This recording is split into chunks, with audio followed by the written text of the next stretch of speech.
ሜጀር ጀነራል ገብረመድህን ፍቃዱ ወይም ወዲ ነጮም በልጅነት እድሜው ለህዝብ ብሎ ወደ ትጥቅ ትግል ከተቀላቀሉ አንዱ ነው። በትግል ጊዜው በማዋጋትም ጀግንነቱና ብቃቱ ያስመሰከረ ቆራጥ ታጋይ ስለመኖሩ የቅርብ ጓደኞቹ ይመሰክራሉ። የደርግ ስርዓት ከተገረሰሰ በኋላ በኢትዮጵያ በተቋቋመው የሀገር መከላከያ ሰራዊት ከተራ ታጋይ እስከ ሜጀር ጀነራል ማዕረግ በመሾም ሀገሩን አገልግሏል። በ1990 ዓመተ ምህረት ሻዕቢያ የኢትዮጵያን ሉዓላዊነት ጥሶ በወረረበት ወቅትም የ21ኛው ጉና ክፍለ ጦር አዛዥ ኮማንደር በመሆን በጀግንነት ተዋግቶ አዋግቷል። ወዲ ነጮ በመከላከያ ሰራዊት ስማቸው ቅድሚያ ከሚነሱ ጀግኖች አንዱ ነበር። በተለይ የኢትዮጵያ መከላከያ ሰራዊት ዘመናዊ እንዲሆን ስምሪቱን የሚቀበልና ዞናዊ ሰራዊቶችን የሚስተካከል ጠንካራና የሚፈራ ሰራዊት እንዲታነጽ ዕውቀታቸውን ካበረከቱ ነው ጀነራል ወዲ ነጮ። በኢትዮጵያ የጸጥታ ስርዓት ልዩ ስምና ክብር የነበረው አጋዚ ኮማንዶ በመምራት ብቁ ኮማንዶ እንዲሆን በማድረግ የሀገሪቷ ጸጥታና ደህንነት በማረጋገጥ ረገድ ከፍተኛ አስተዋጽኦ የነበረው የአጋዚ ክፍለ ጦር አመራር በመሆንም አገልግሏል።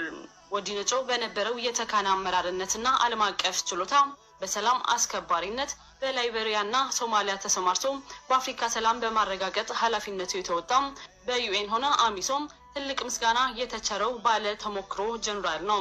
በሶማሊያ ሰላም አስከባሪነት በተሰማራበትም ከአልሸባብ ባደረገው ውጊያ በብቃት በመምራት ድል የተቀናጀም እስከ መጨረሻም የአካባቢውን ሰላም በአስተማማኝ ሁኔታ አረጋግጠው ወደ ሀገሩ ተመልሷል። ጀነራል ታጋይ ወዲ ነጮ አብይ አህመድ ወደ ስልጣን በመጣበት ጊዜ መከላከያ ሰራዊት ከፖለቲካ ጫና ነፃ የሆነ በሚመጣና በሚሄድ ድርጅት የማይደናቀፍ ተቋም መሆን አለበት።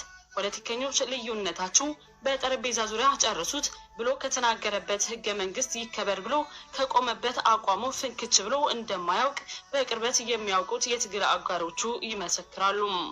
ነፍስ በላው የአብይ መንግስት ስልጣኑ በደም ተጨማልቆ እየጀመረ መሆኑ የነ ጀነራል ሰዓረ መኮንን ሜጀር ጀነራል ገዛኢ አበራና ሌሎች በርካታ የሀገር ዳር ደንበር በማስከበር ኢትዮጵያ የምትከበርና ለማንም የማታጎነብስ ሀገር ሆና እንድትቆይ ያደረጉት ጀግኖች ሲገድልና ሲያስገድል መምጣቱ የሚታወቅ ነው።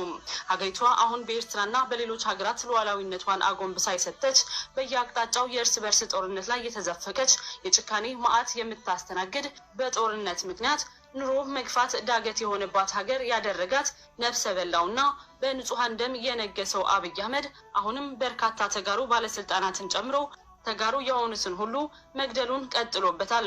የወዲ ነጮ ሞትም የመንግስት እጅ እንዳለበት እየተገለጸ ይገኛል። ጥቅምት 24 2013 ዓ.ም ፋሽስቱ አብይ አህመድ በትግራይ ህዝብ ላይ ጦርነት ሲከፍት ካሰራቸው 17 የሀገሪቷ ከፍተኛ ወታደራዊ አዛዥ አንዱ ነበር ወዲ ነጮ።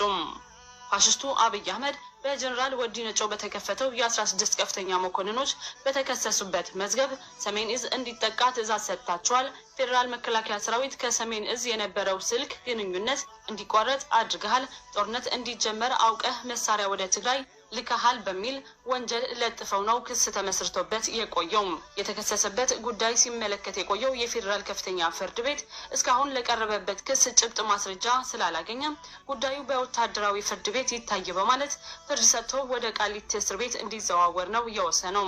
በቃሊቲ እስር ቤት እሱን በቅርበት ያገኙት ሰዎች የወዲ ነጮ ጥብቅ ዲሲፕሊንና ተፈሪነት መስክረው አይጠግቡም። ከነዚህ አንዱ የሆነው ይርጋ ገብረመድህን በአንድ ወቅት የሚከተለውን ምስክርነት ሰጥቶ ነበር። አሳሪዎቹ በጣም ነበር የሚፈሩት። በ2 ሜትር ርቀት ነበር የሚከተሉት። እንዲህ እንዲሆኑ ያደረጋቸው ጀግንነቱ ነው።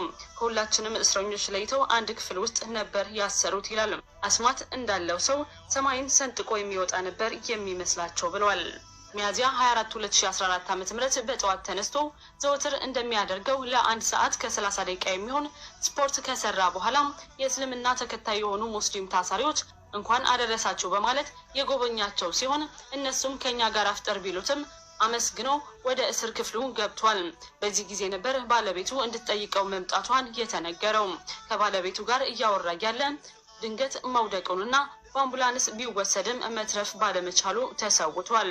ምንጮቻችን እንደሚጠቅሱት ወዲ ነጮ ለሞት የሚዳርግ ህመምም ሆነ አካላዊ ጉዳት ሳይኖረው ነው በድንገት ያረፈው። ከዚህ በተጨማሪም ሆን ብሎ የትግራይ ጀግንነትና የትግል ታሪክ አርማ የሆኑትን ማጥፋት ልምድ ያደረገው የሻዕቢያ ጉዳይ አስፈጻሚ የአብይ መንግስት የወዲ ነጮ መስዋዕትም ከዚህ በፊት በጓዶቹ የተፈጸመው ግድያ ተቀጥያ መሆኑ አስተያየት ሰጪዎች አበክረው ይናገራሉ። በወዲ ነጮ መስዋዕትም ትግራይ ሚዲያ ሃውስ የተሰማው ሀዘን በመግለጽ ለቤተሰቦችና ለመላው የትግራይ ህዝብ መጽናናትን ይመኛል።